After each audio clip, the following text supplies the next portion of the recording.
Okay, so as I usually do, visual aid, here's the workbook. We're in Proverbs. Hopefully you have a copy of that somehow, either on a web browser or a paper, or if not, we'll talk through the lesson. It's a topical study on Proverbs, and we are on the lesson about anger.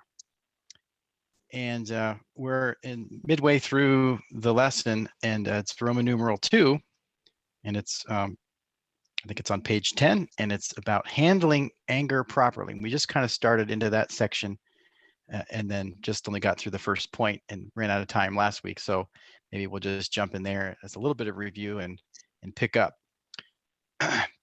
So we're talking about handling anger properly in ourselves. And the book here tells us, how are we able to control anger and its destructive effects within ourselves? And then it goes on to sort of answer these with the numeral points below. So how do we control that? Number one, by breaking underlying patterns. And then the reference there is to Proverbs 19:19, which says, a man of great wrath will pay the penalty, for if you deliver him, you will only have to do it again. And it says there, otherwise you'll have to have the same problem over and over. That's what we kind of ended on last time. It's kind of like the tough love idea, right? Sometimes people just need to deal with the penalty. Otherwise, you're just going to enable them to get into trouble over and over. Breaking those underlying patterns is something we need to do. Thinking about ourselves, right? So maybe we need to experience the penalties sometimes so that we can change our behavior. Thoughts on that? That was, really, like I said, our ending point from last time, but maybe there were any further comments.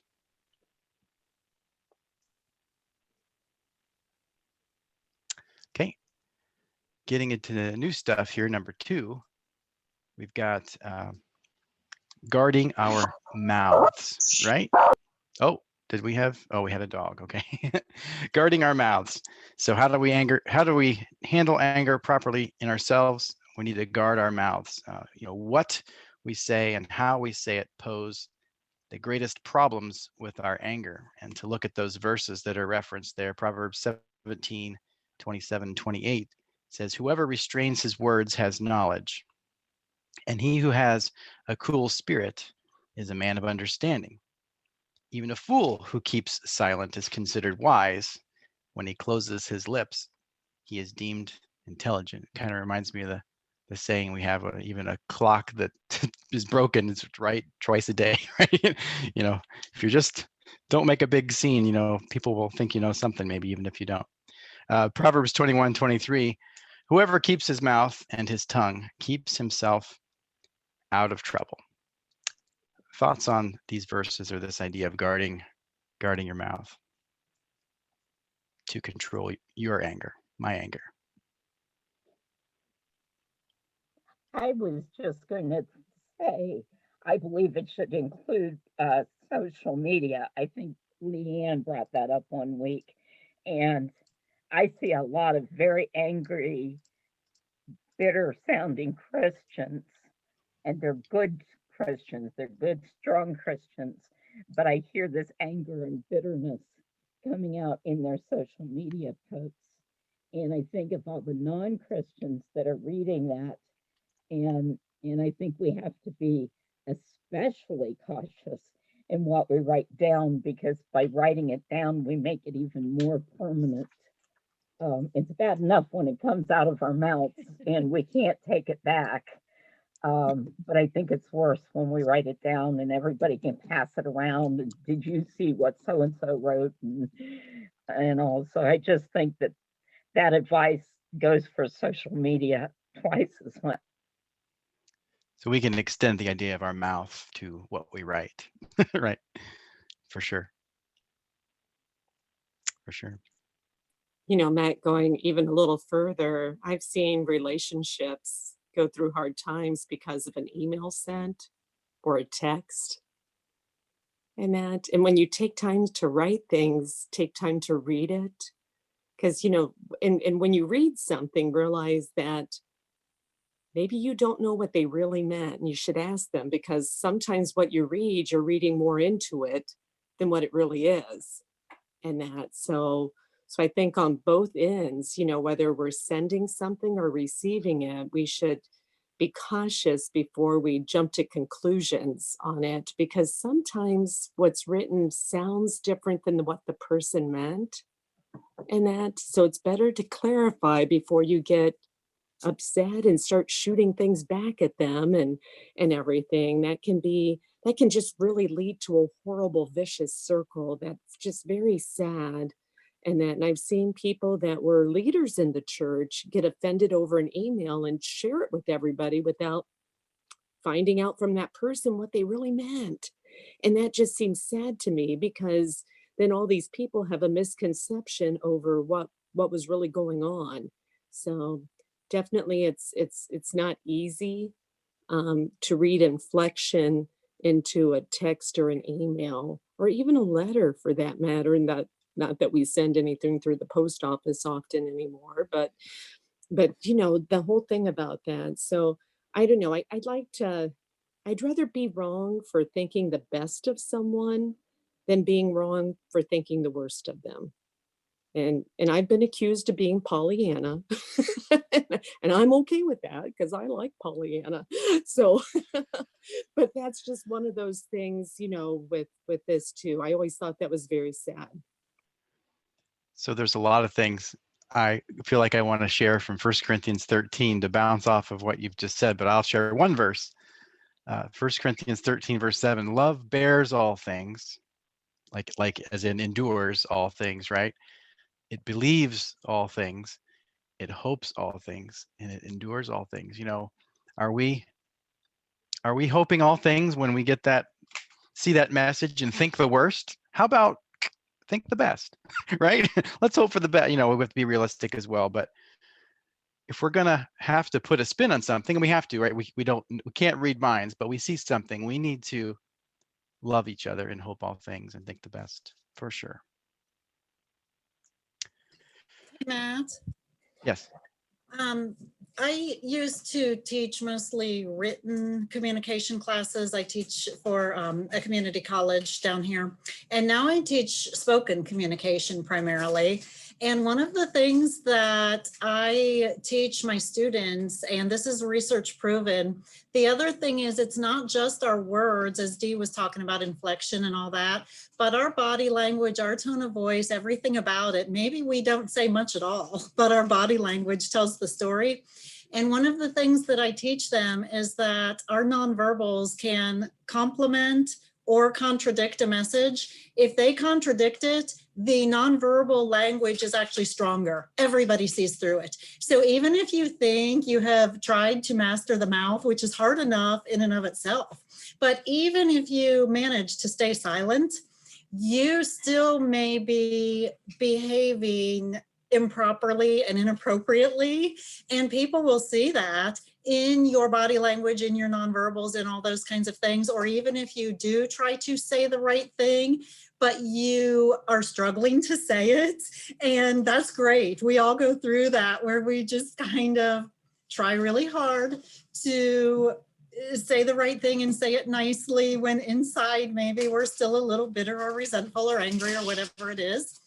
But it's more than words, and it goes a little bit deeper than that. And that's why I think the idea of the spirit, I think that speaks to me a lot, is that the spirit speaks to more than our verbal language. It speaks to our attitude, and those attitudes can definitely show up in our words, but they can even show up not in our words. So this is a bigger challenge maybe than we think it is sometimes.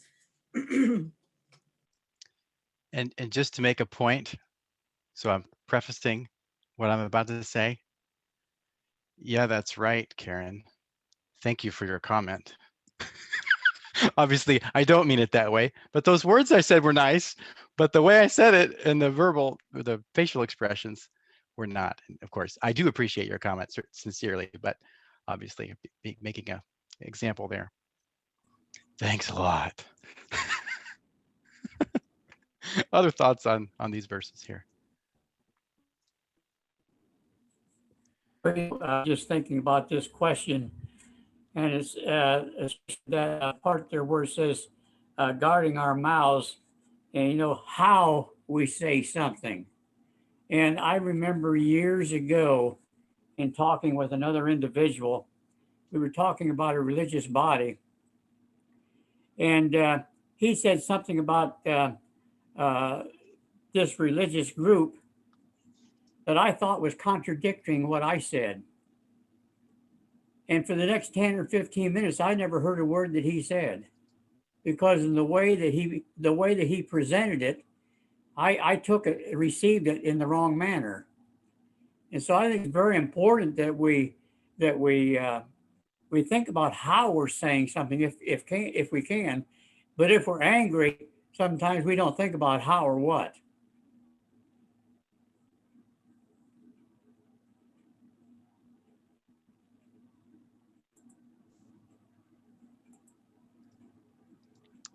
So did everyone get interrupted just now, or is that just me? Okay. Well, Don, you were saying something and I didn't hear anything of what you said. You know, that's really too bad, because what I had to say was really important. I'm sure it was, Don. I really mean that. The Virgos heard it all. We thought it was good. Did everyone hear it? We don't need to say it again if you want. I don't know what happened. No, I think everybody pretty much heard what was said. Okay, so I must have had a problem on my end then. Okay. Okay, well, my summary of Proverbs 21:23 is don't say stupid stuff. So moving on. Guard Hey, your Matt, mouth, right? Can Yes. I build just one more thing on what Don said in terms of that attitude and that anger? The other thing is we have to be careful how we say things. We also have to be, and I teach this one too, careful how we listen. One of the biggest mistakes with miscommunication and misunderstanding is, of course, poor listening. But the very biggest thing when there's an argument is that you quit listening because you've already decided what you're going to say next. So, and when we're angry, all of these things play in, like not to go down the whole thing of communication, but when we're angry, all of this affects our communication. So if we're not listening and we're already thinking of our defense and we're already thinking about what we're going to say next and all of those kinds of things, we're not going to get anywhere, and we're never going to come to a calm or peaceful agreement or resolution when there is a challenge or a difficulty or a misunderstanding or just a disagreement, because there's nothing wrong with those things. We're going to have misunderstandings and disagreements, but it's how we handle them. And this idea of not letting anger take control of our spirit when we do have situations that aren't to our liking. Good comments.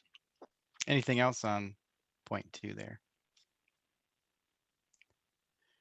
All right, point number 3, and this one's probably pretty challenging. Overlook transgressions. What?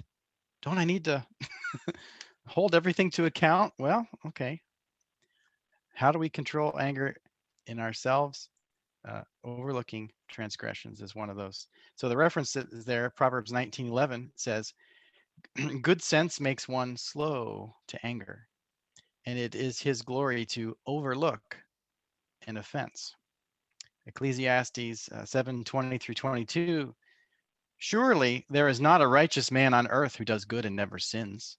Do not take to heart all the things that people say, lest you hear your servant cursing you. You know that many times you yourself have cursed others. Ephesians 4:30-32. Let all bitterness, wrath, and anger, and clamor, and slander be put away from you, along with all malice. Be kind to one another, tenderhearted, forgiving one another, as God in Christ forgave you. And I'll throw in a bonus, 1 Corinthians 6:7, in that area where we're talking about taking brother to law, suing our brothers. Shouldn't you rather be defrauded, Paul says in verse 7? Certainly we should. Thoughts on all of that? Overlooking transgressions. Matt, if I could go back for just a second. Okay. Sure. And this is going back to what Don said earlier. When he didn't hear enough words for the next 10 or 15 minutes because he said something made him angry. Well, when I first went to a Church of Christ many years ago, but when I was still Catholic.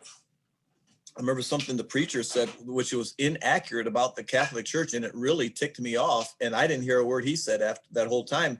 And if you think about that, I mean, fortunately, it turned out well after all. But at that point in time, there was no way that I was going to buy into anything else that he said that day.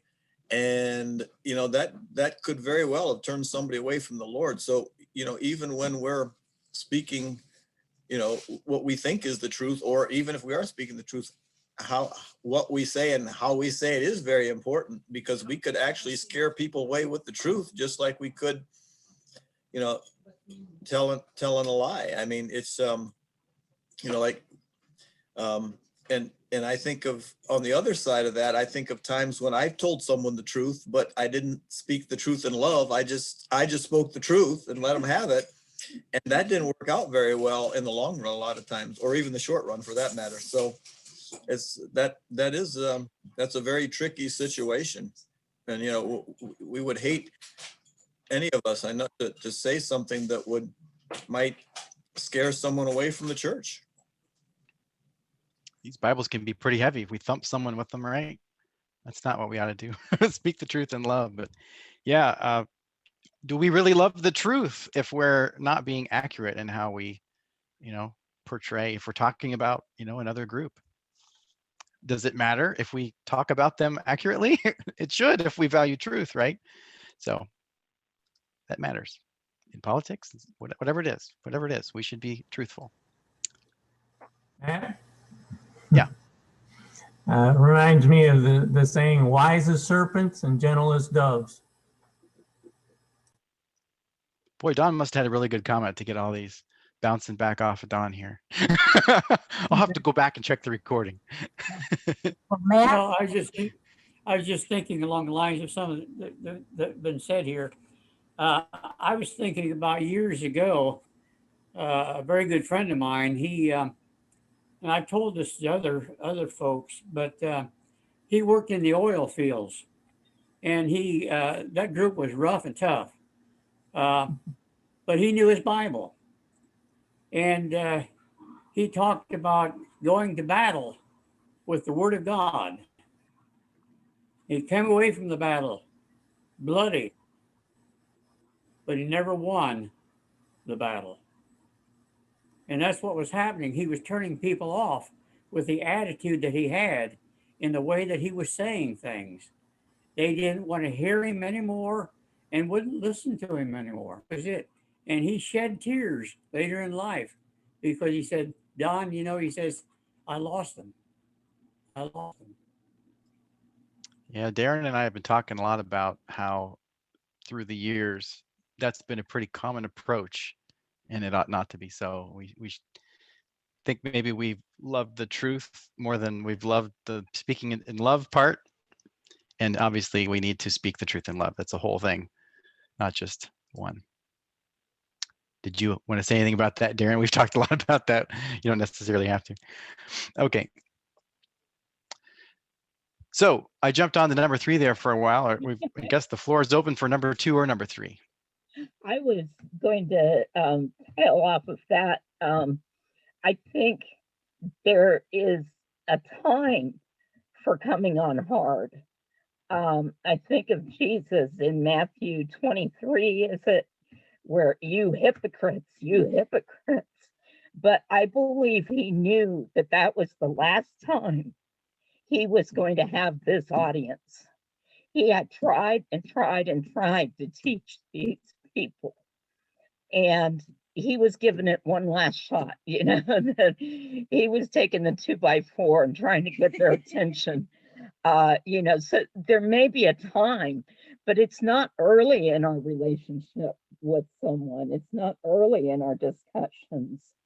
It's you know, when we know we're going to the cross and we're going to go die, you know, and since we don't normally know that sort of thing, you know, there you are. But I was going to say on number 3, it says that it's good sense makes one slow to anger, and it's his glory to overlook offense. But I'm thinking it's really to God's glory when we overlook an offense.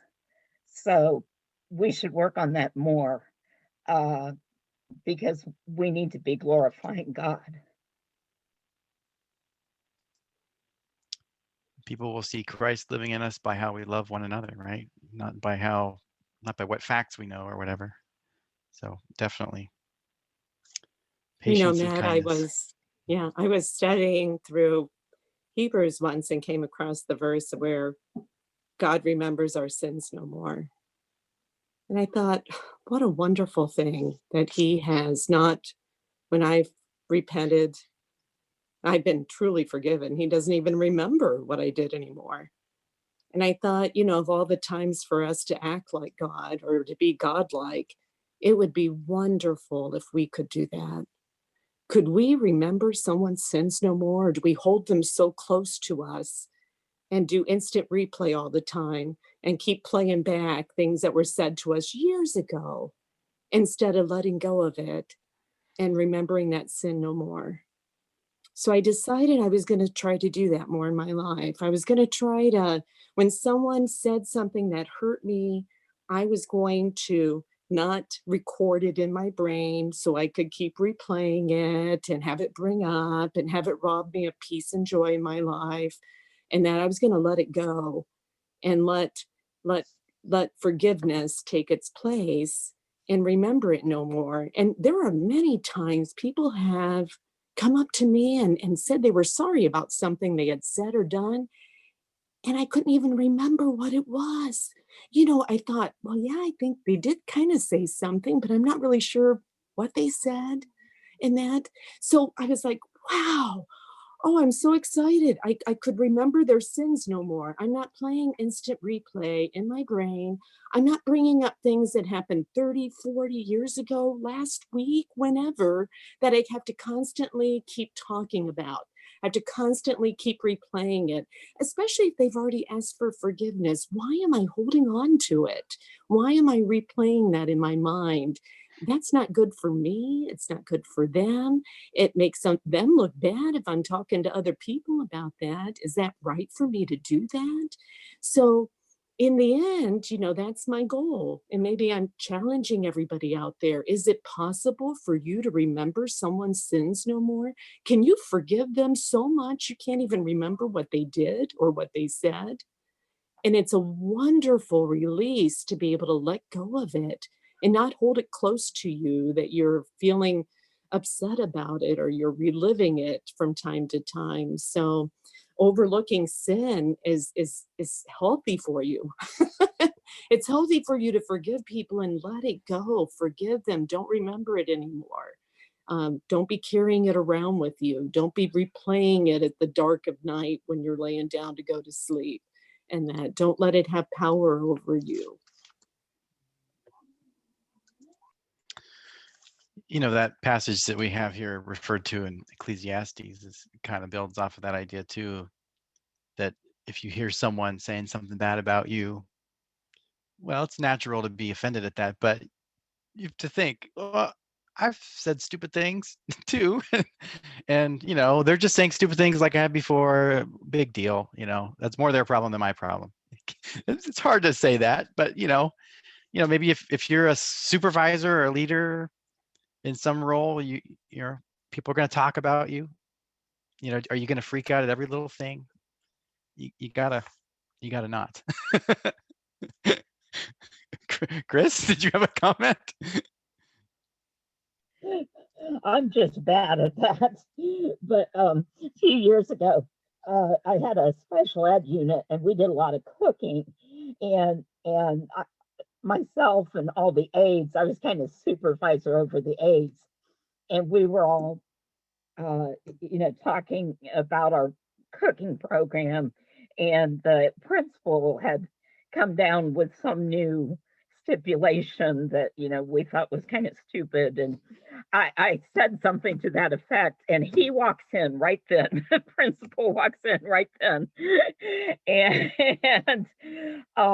he never let it bother him. He was not a Christian, but he was smart enough as a principal and as a supervisor, as a manager of people, to understand that you don't let this kind of thing bother them. And it certainly never came back on me. We had a fine cooking program. um, so boy, I really had my foot in it that time. What we call that water cooler talk, right? Where you're, oh, so and so, they're changing this and we're all complaining. It's not good to talk that way and complain, but yet it's normal, and we've all seen it. We've all probably done it from time to time. So, you hope a good leader probably at one time did that too. And hopefully they're thinking back, well, yeah, I've said stuff like that. And we just need to kind of chill out and take the big picture and things, and realize that not everything is the end of the world, right? If somebody says something, brings us more peace. Okay, other thoughts about overlooking transgressions? We got that all figured out now, right? We can do that. Easier said than done. Well, the next one's even easier. Getting rid of anger. The next page there. Getting rid of anger. Don't allow it to fester and build grudges. Well, we've solved that one too, right? So the verse is Ephesians 4:26 and 27. Be angry and do not sin. Do not let the sun go down in your anger, and give no opportunity to the devil. Of course, we've read that one before, and this other one I think we just read as well, talking about bitterness and wrath and anger and clamor and slander. Put all that away from you and be kind instead. Christ forgave us, so we need to be kind as well. Thoughts on getting rid of anger? Takes practice. There's about 5 questions that I answered with the kindness, tenderheartedness, and forgiveness. But I keep going back to the fact that you cannot hold contradictory feelings in your heart. And if you're going to fill your heart up with kindness and tenderness and forgiveness, you can't hold on to anger. It doesn't work. One or the other is going to slip away, but we need to practice it. And I kind of like the idea of not giving opportunity to the devil, because it kind of makes me feel like, ha ha, I won this one because I did it God's way. Right. It's a contest. We need to win, right?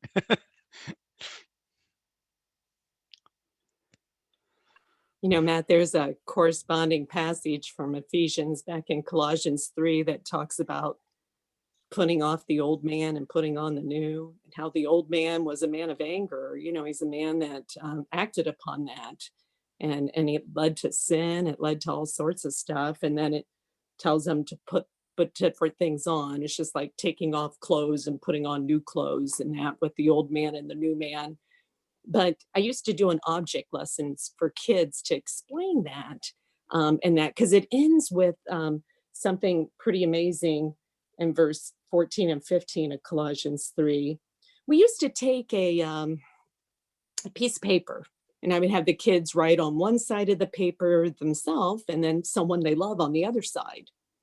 And they take that piece of paper and they tear it down the middle. And I said that was because something happened that had broken up your relationship. Something happened that made you guys not get along anymore, that you were fighting maybe, and your friendship wasn't there anymore. And then we'd read Colossians 3:14, and it says, and above all these, put on love, which binds everything together in perfect harmony. So it's the bond of perfection. It's that amazing super glue, gorilla glue, you call it whatever you want to call it, but it puts things back together again. And we get out tape, and we take those 2 pieces of paper and we place them together, and I would put tape there. And that tape represented the love that it took to bind that back together. And then the next verse, it talks about, and let the peace of Christ rule in your hearts, to which indeed you were called in one body, and be thankful. So it's like, sometimes you're going to have some conflict in that and everything, and that, but it takes love to get that anger away, to erase the bad deeds that were done, to put those 2 people back together again. And then that goes on to have peace and that. So, it's a fun lesson for kids maybe to understand, and of course they love to use tape, and stuff like that. But to get the idea of putting something back together that was torn apart. But I think about it often in my own life, and I see people that are torn apart by maybe words that they've said or something that's caused a wedge between them and that. And that's what God says, you need that to put things back together again. And that love takes forgiveness. It takes a kind heart. It takes patience and that, but it's possible in that. So in our attempt to get rid of anger, if we could just keep that love around, we don't even have to tear the paper. That will keep that from being torn apart. That'll keep that from being there. And if you do tear it apart, that love can put it back together in such a way, sometimes you can't even tell it was ever broken. And that's how beautiful it can be. If you put tape all over that paper when you start, it's harder to tear, right? Because the love holds it together. Maybe that's taking it too far, but that's kind of the point, right? Right. Love reinforces our relationships. All right. Other thoughts about all the list of things in Ephesians 4? A lot of bad things, bitterness and wrath, but a lot of good things. Being kind, tenderhearted, and forgiving as Christ forgave you.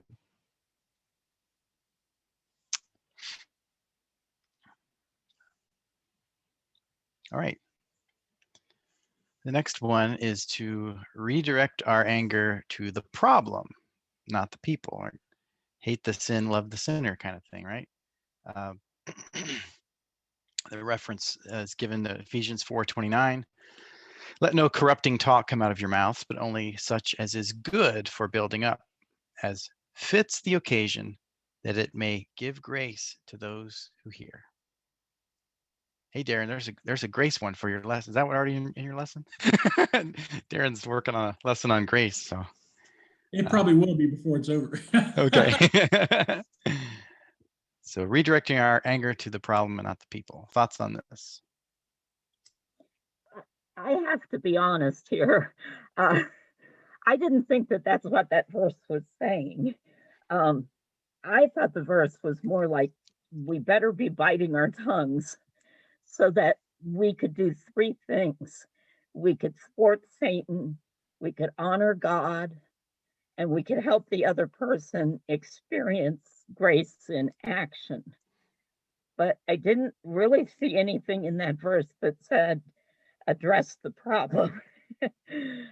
Maybe all that is addressing the problem, but I guess I need to start at the biting the tongue stage and having a good reason to bite my tongue, thwart Satan, honor God, help the other person experience grace.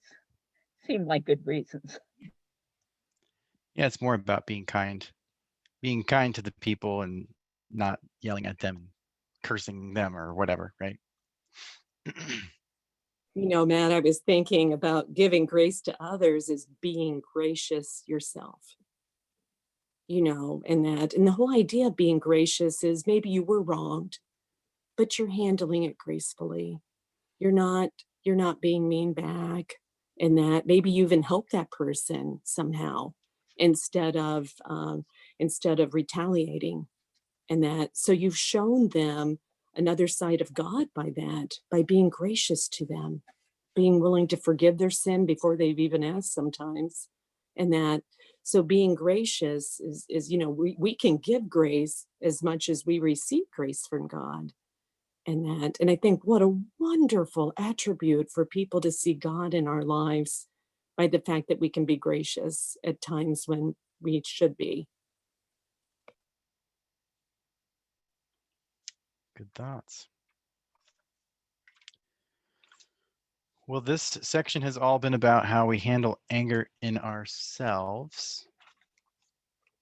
And we've kind of blurred over as we've talked about this and how we handle anger in others. But officially, that's what we're turning our attention to now. How to handle anger properly in others.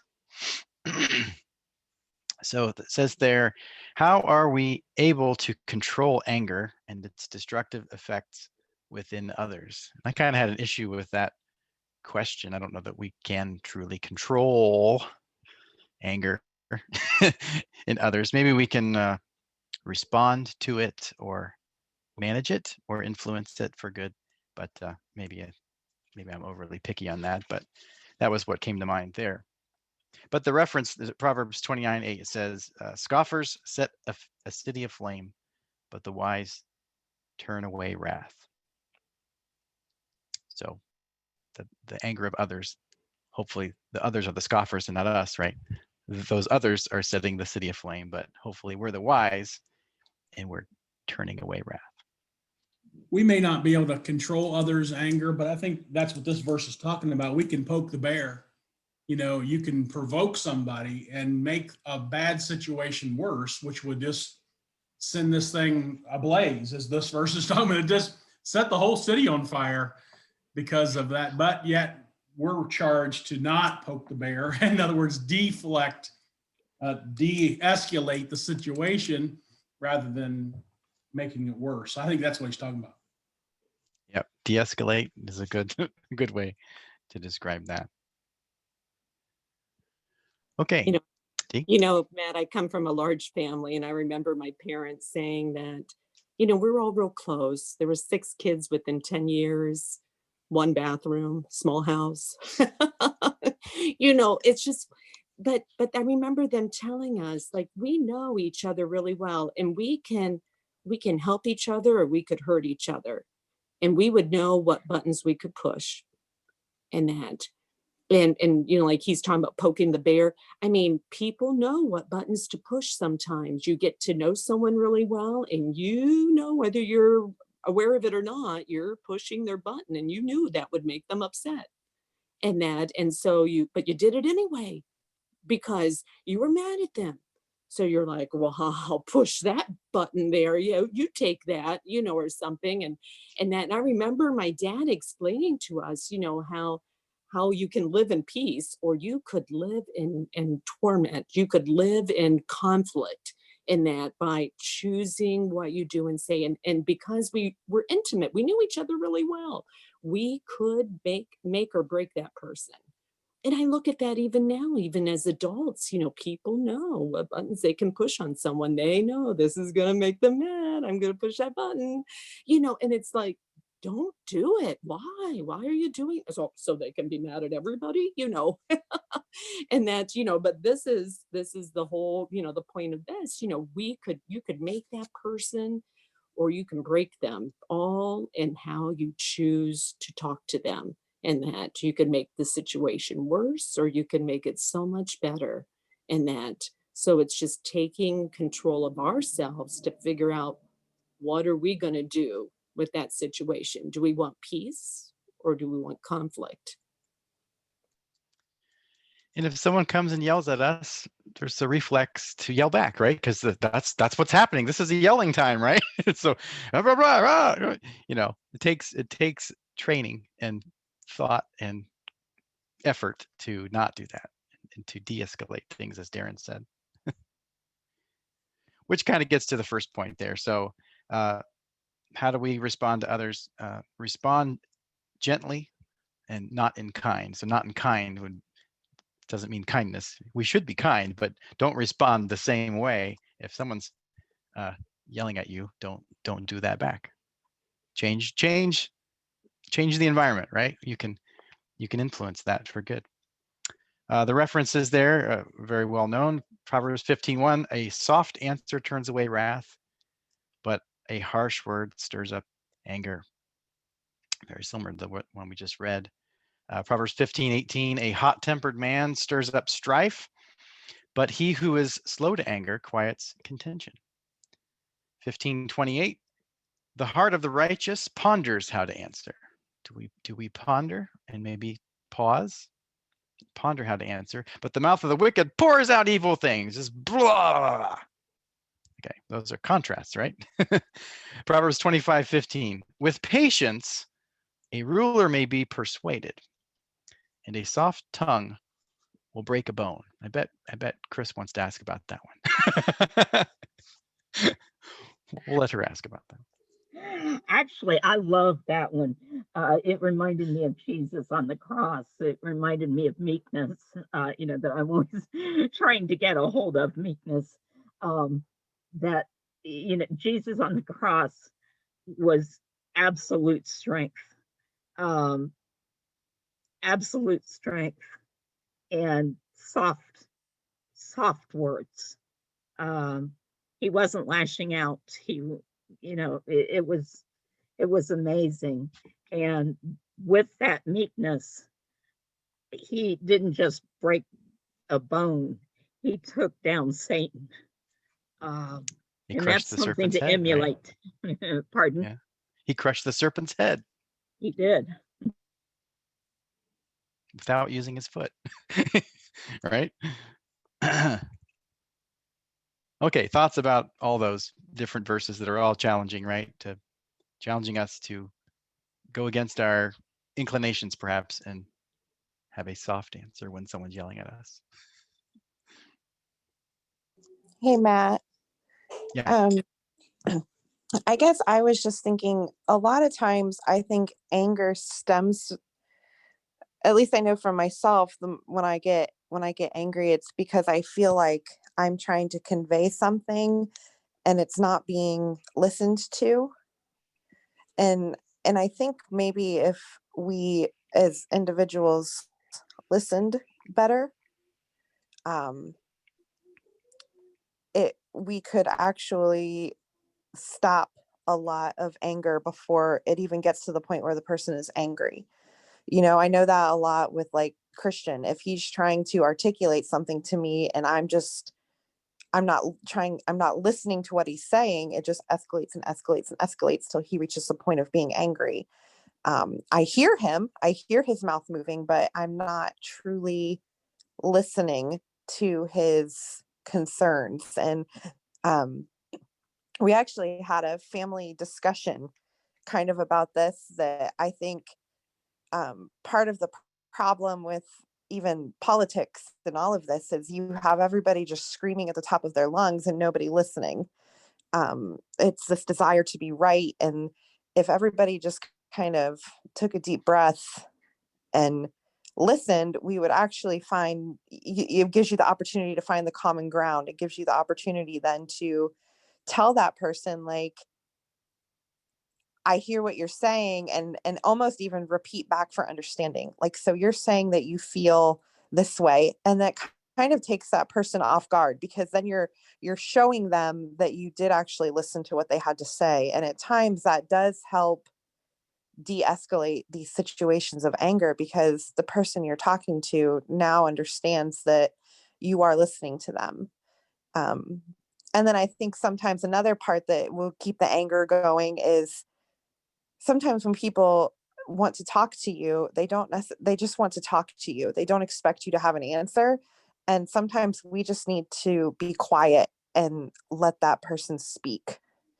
Let them feel, let them get their emotions out, because when somebody is truly struggling or feeling something and having a really hard time, they don't want to be interrupted. They just need somebody to listen. And if I'm bearing my soul to, Uncle Darren, and he interrupts me in the middle, and a lot of times we interrupt with, oh yeah, I felt that way too. You could set somebody off that way, because it's not about you. It's about them and what they have to say. And so we have to just be careful that we aren't actually causing the anger. We're quick to point and say, well, you shouldn't be angry, but how often do we look at ourselves and say, what did I do? Or did I do something that maybe escalated that? And how can I not do that in the future? Kind of like Job, right? When his friends sat with him for 7 days, and then after a while, they started saying really dumb things to him. I think maybe he started. I think Job maybe was the first one to actually say stuff, but then they were blaming him in ways that were wrong. But they were good comforters until they started talking. Good thoughts.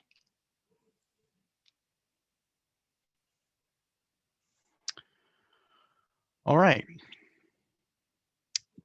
Does everyone understands Proverbs 25:15 now? With patience, a ruler may be persuaded, and a soft tongue will break a bone. Sounds a little counterproductive. I guess it's that idea of we can accomplish a lot even by being gentle. Not that we want to break everyone's bones, though, right? Okay, number 2, the last section there, bring a peace offering. I think there might be some interesting things here to think about. So if we want to manage anger in others, maybe there are times that we bring a peace offering. So Proverbs 21:14, a gift in secret averts anger, and a concealed bribe, strong wrath. So we got the bribe topic out there. Matthew 5:23-24, so if you are offering your gift at the altar, and there remember that your brother has something against you, leave your gift there before the altar and go and be reconciled to your brother, and then come and offer your gift. And maybe in being reconciled with your brother, maybe you're going to bring him a gift to try to get things worked out. Thoughts on that, or bribes?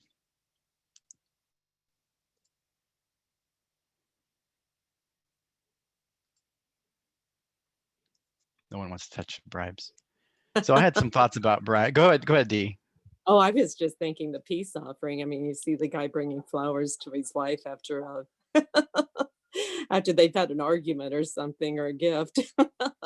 And that, so, I always thought that was kind of funny, and of course, it is something, but, a peace offering does not have to be something physical.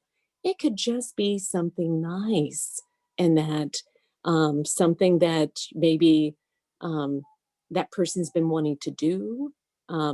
It could be just saying, maybe being the one that forgives them, even though they had trespassed against you, that forgiveness, showing them that forgiveness, even though, and they know they didn't really deserve the forgiveness, not that any of us does, but just having that, that's what I put down for the peace offering, is offering that forgiveness right away.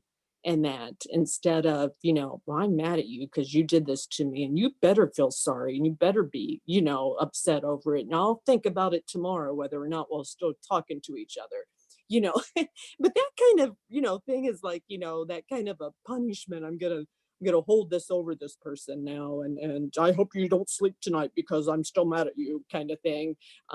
I don't know. It just doesn't make any sense to me, because, you're not going to sleep well either. So what have you done? So, forgiveness to me is a good peace offering. That way you're both at peace, and that is a result. Yeah, even just going to the person and whatever that olive branch is, it's just, hey, let's talk about this. Maybe that's even that in and of itself is the peace offering, to start a conversation. I always had a lot of trouble being a supervisor. I hate being a supervisor. And, I've got ideas, I've got plans I want to carry out, so everybody puts me in the supervisory capacity. You're perfect. And I'm like, oh no, I don't want this. But in working with special ed kids, I worked a lot of times with really low functioning kids, and we had this one boy, he's nonverbal, but he would work so hard all week on anything you put in front of him, knowing that if he worked hard all week, he would get a can of pop on Fridays to go along with the movie that we always showed, but you had to earn the movie and you had to earn the can of pop. He understood that, but he couldn't open the can of pop.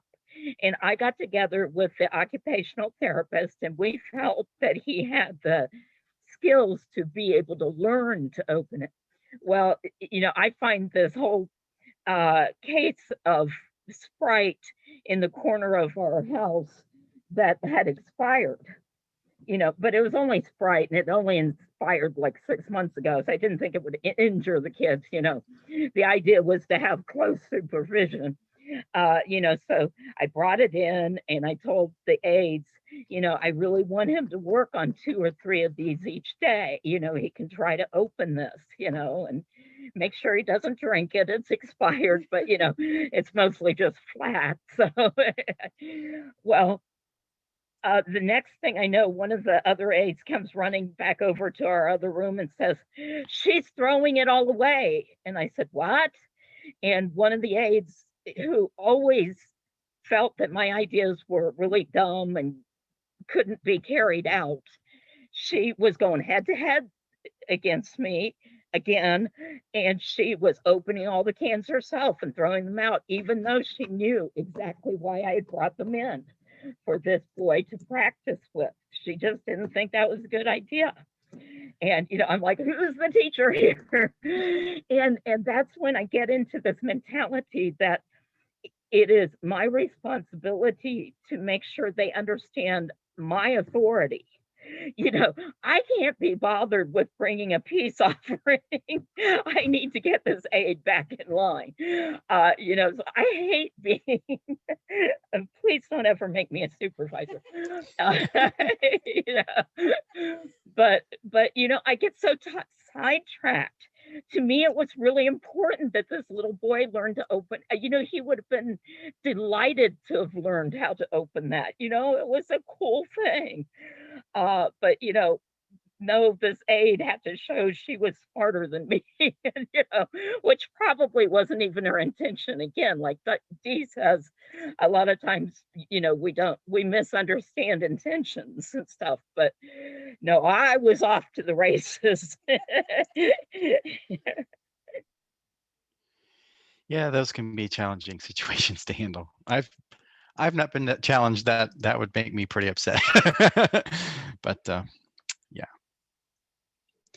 Okay, what about the bribes here? I have a couple minutes left. I have some thoughts about the bribe question here, but does anybody want to say anything about that or have thoughts?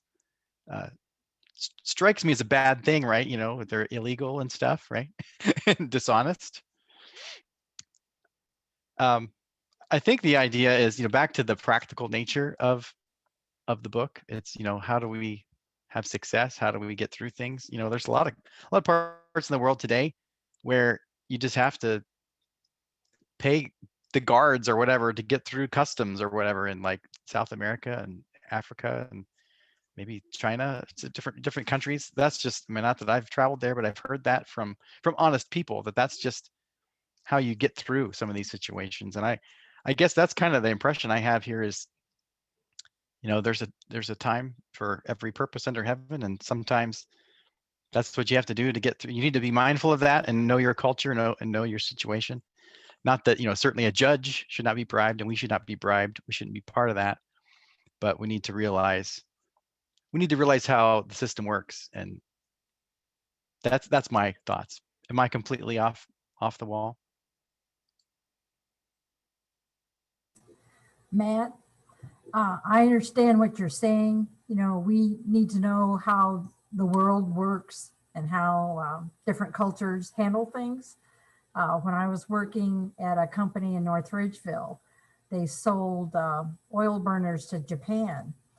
And the president and the vice president consider themselves to be Christians. They believe in the power of the Holy Spirit and being able to talk in tongues and all the gifts and everything.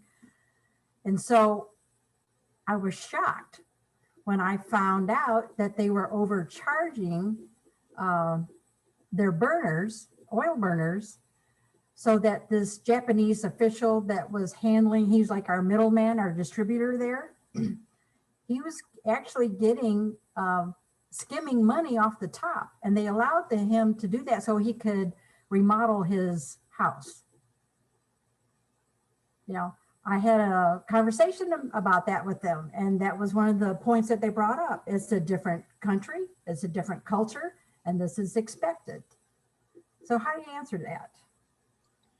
Well, that one feels more slimy to me personally, but I guess what I meant was like to get out of a country sometimes.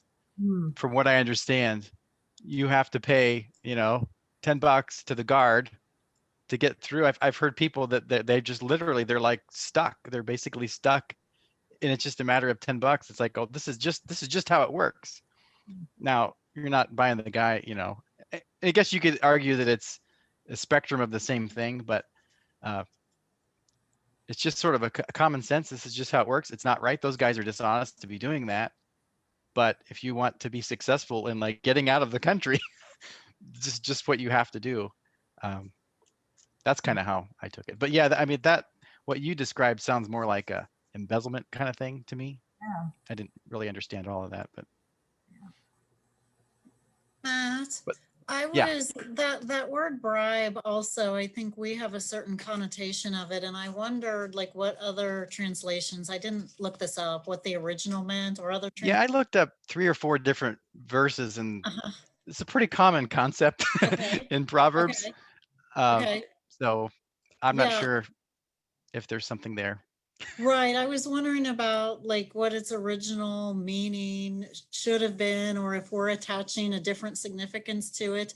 Because if you just really look at the whole verse in context, though, a gift in secret or a bribe behind the back, I think my thought was, as I really turned that over in my mind, that maybe the point is you're not calling attention to yourself. You're quietly doing something to try to bring down the anger level, bring down the temperature a little bit. It's not flashy. It's not, oh, look what I did.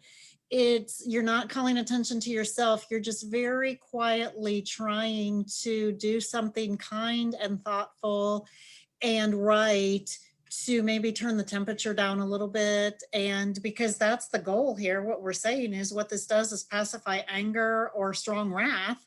So it's not necessarily about bribing somebody to do something for you or anything else. The point is we're trying to change an attitude or behavior or solve a problem here. So it might not necessarily be bribing in the sense that we're thinking of it so much as doing something kind and thoughtful and quietly.